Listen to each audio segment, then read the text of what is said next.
أعوذ بالله من الشيطان الرجيم. بسم الله الرحمن الرحيم. ياسين والقرآن الحكيم إنك لمن المرسلين على صراط مستقيم تنزيل العزيز الرحيم لتنذر قوما ما أنذر آباؤهم فهم غافلون لقد حق القول على أكثرهم فهم لا يؤمنون إنا جعلنا في أعناقهم أغلالا فهي إلى الأذقان فهم مقمحون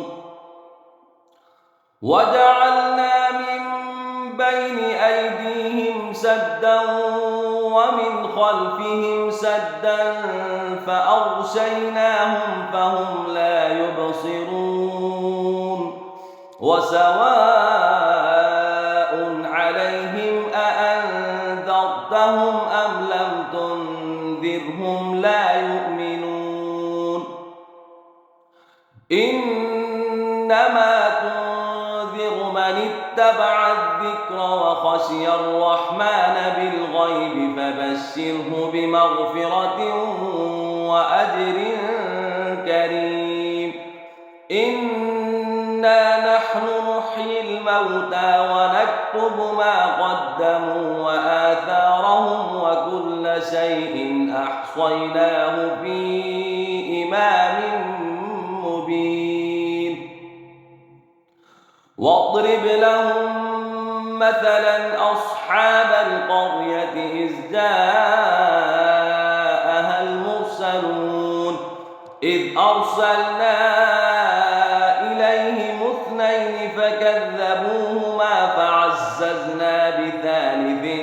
فقالوا إنا إليكم مرسلون قالوا ما أنتم إلا بشر مثلنا وما أنزل الرحمن من شيء إن أنتم إلا تكذبون قالوا ربنا يعلم إنا إليكم لمرسلون وما علينا إلا البلاغ المبين قالوا إنا تطيرنا بكم لئن لم تنتهوا لنرجمنكم وليمسنكم منا عذاب أليم قالوا طائركم معكم أئن ذكرتم بل أنتم قوم مسرفون وجاء من أقصى المدينة رجل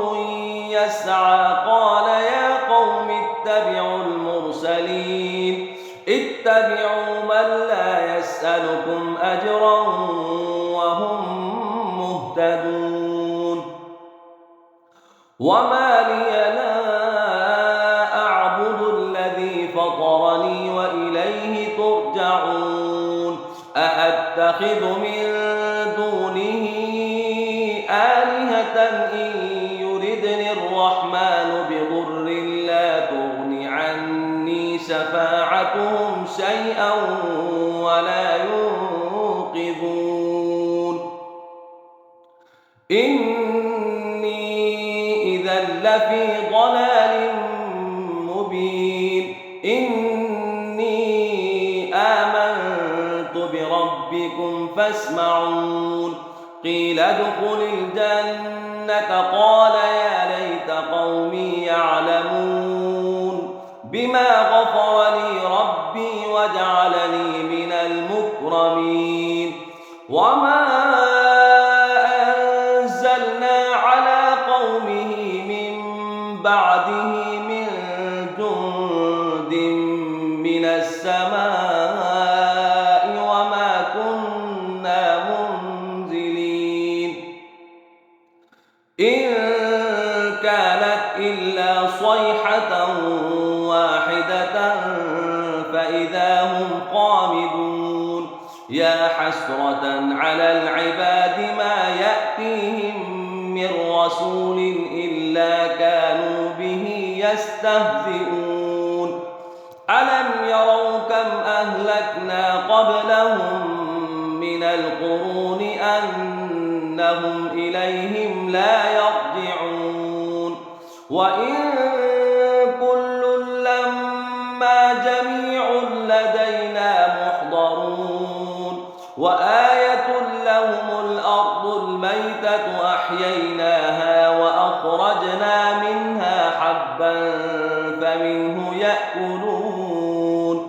وجعلنا فيها جنات من نخيل وأعناب وفجرنا فيها من العيون ليأكلوا من ثمره وما عملته أيديهم أفلا يشكرون سبحان الذي خلق الأزواج كلها مما تنبت الأرض ومن أنفسهم ومما لا يعلمون وآية لهم الليل نسلخ منه النهار فإذا هم مظلمون والشمس تجري لمستقر لها ذلك تقدير